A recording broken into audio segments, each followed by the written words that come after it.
also on standby. As the aid arrived, however, Red Crescent ambulances were attacked by unidentified militants.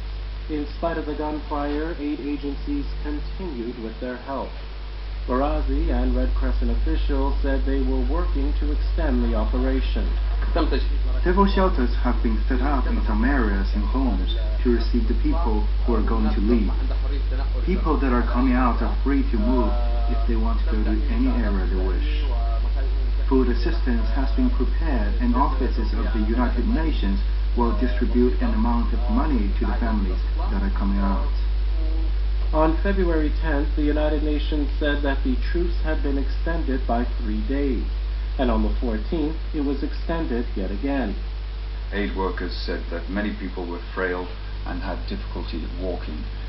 The UN Refugee Agency, UNHCR, is waiting along with partners to receive people being evacuated from Homs at the reception point at the edge of the old town.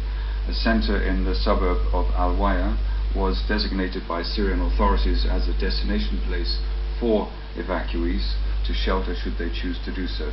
So far, only 200 have opted to go there, while the rest have asked to be taken to neighborhoods in Homs where they have ties or might feel more secure. The evacuation was also discussed between the delegations of the opposition Syrian National Coalition and the Syrian government. The talks took place at Geneva II conference, but their attempts to end the civil war has reached a deadlock, as the conference closed without making any progress. Since 2011, Syria's conflict has killed 130,000 people. It's also driven millions from their homes and devastated entire city districts. As the humanitarian work proceeds, government and opposition negotiations have resumed talks in Geneva. The evacuation of civilians and delivery of aid was the first concrete, though modest, result of talks in Switzerland.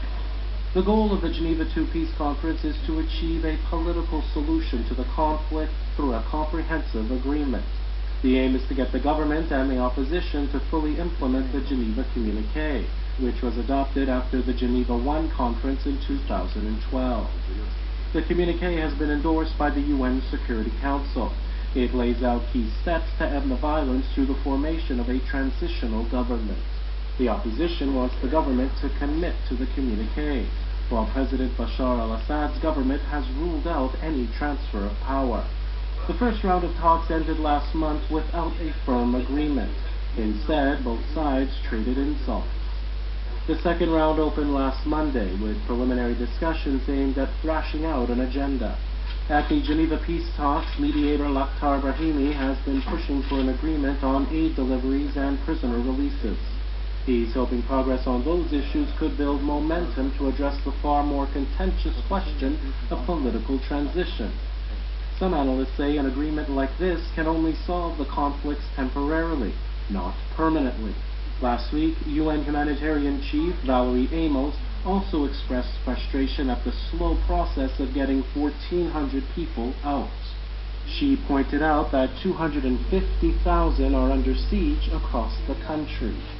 Whatever happens, time will only tell if the residents of Homs and elsewhere in Syria can truly escape the conflict.